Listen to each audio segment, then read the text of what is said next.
Welcome to Big TV digital live breaking news చూస్తున్నాం మనం. అయితే మాజీ మంత్రి అలానే బీఆర్ఎస్ వర్కింగ్ ప్రెసిడెంట్ కేటీఆర్ మీద ఏసీబీ కేసు ఫైల్ చేసిన విషయం మనందరికీ తెలిసిందే. ఫార్ములా ఈ రేస్ కేసులో కూడా సంచలన నిజాలు బయటపడ్డాయి. సీనియర్ ఐఏఎస్ దానకిషోర్ స్టేట్మెంట్లో కూడా సంచలన వాస్తవాలు బయటపడినట్లు కూడా తెలుస్తుంది. ఈ రేస్ కోసం విదేశీ సంస్థకు కేటీఆర్ ఆదేశాలతో 10 కోట్ల బ్లాక్ మనీ చెల్లించినట్లు దానకిషోర్ స్టేట్మెంట్ ఇచ్చారు.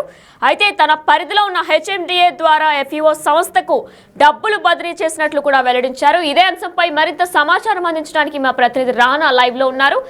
ఎస్ రానా, అయితే 10 కోట్లు కూడా బ్లాక్ మనీని బదిలీ చేసినట్లు తెలుస్తుంది. అసలు ఎటు నుంచి ఎటు తీసుకెళ్లారు, ఏం జరిగింది, పూర్తి డీటెయిల్ గా చెప్పండి.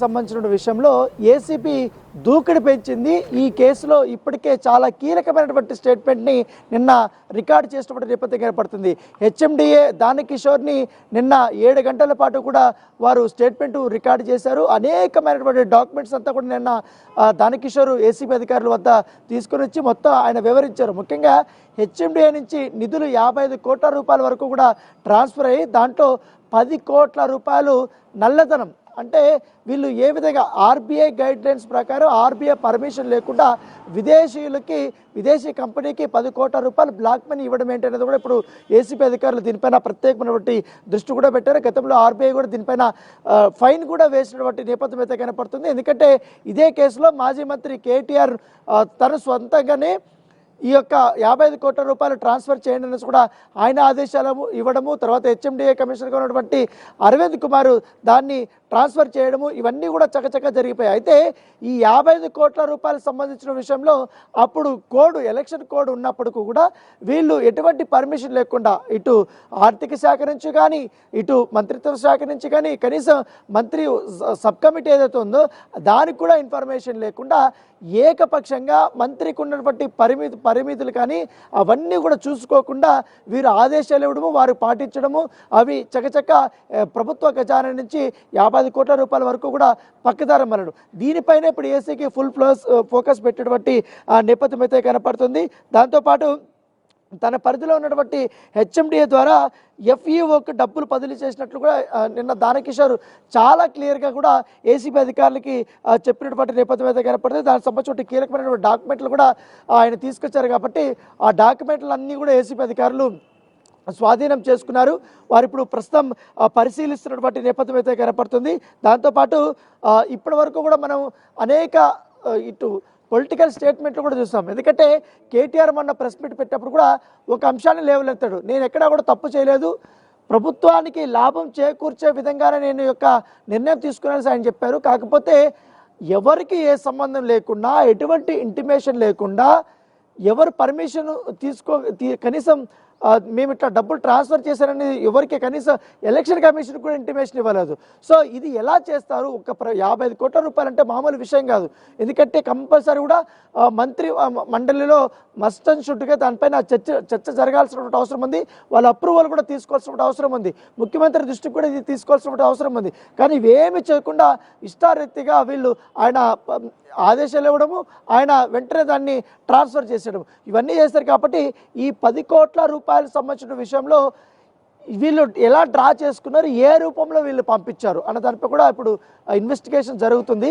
దాంతోపాటు అరవింద్ కుమార్ ఆదేశాలు ఇచ్చారు కాబట్టి ఈ విత్డ్రా చేసినటువంటి అమౌంట్ని ఏ రూపంలో ఇచ్చారు, ఏ కంపెనీ రూపంలో ఇచ్చారు, దానికి సంబంధించిన డీటెయిల్ తీసుకున్నారా, ఎంఓఎంని తీసుకున్నారా, ఎట్లా మీరు ఏ రకంగా వీళ్ళు డబ్బులు పంపించారనే కోణంలో కూడా ఇప్పుడు ఏసీబీ అధికారులు విచారణ చేపట్టినటువంటి నేపథ్యం కనపడుతుంది.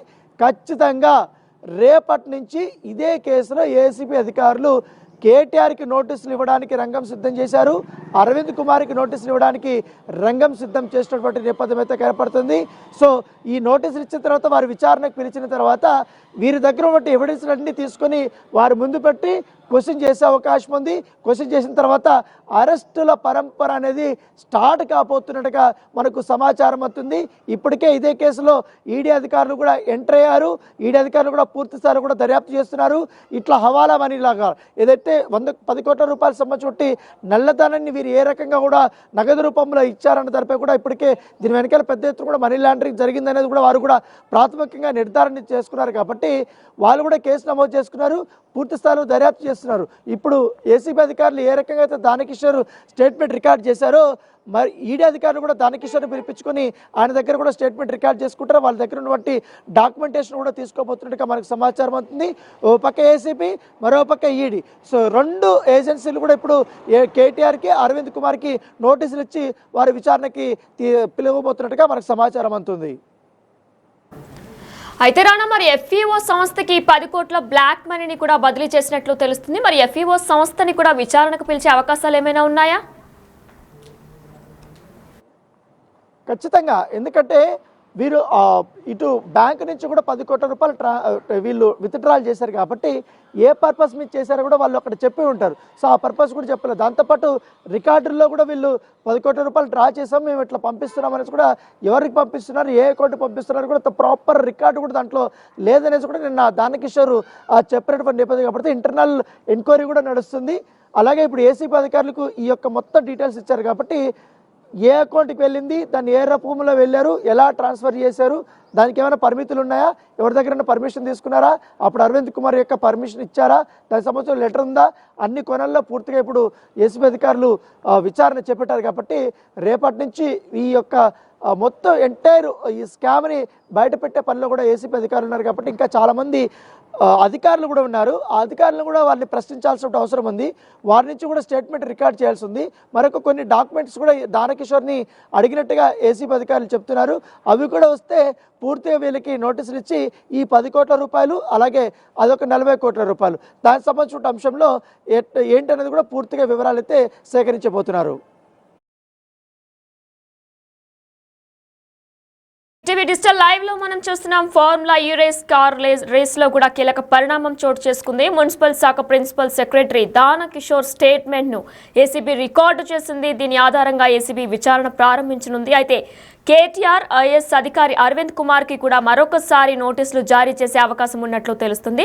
10 కోట్ల బ్లాక్ మనీ చెల్లించినట్లు దానకిషోర్ స్టేట్మెంట్ వెల్లడించారు.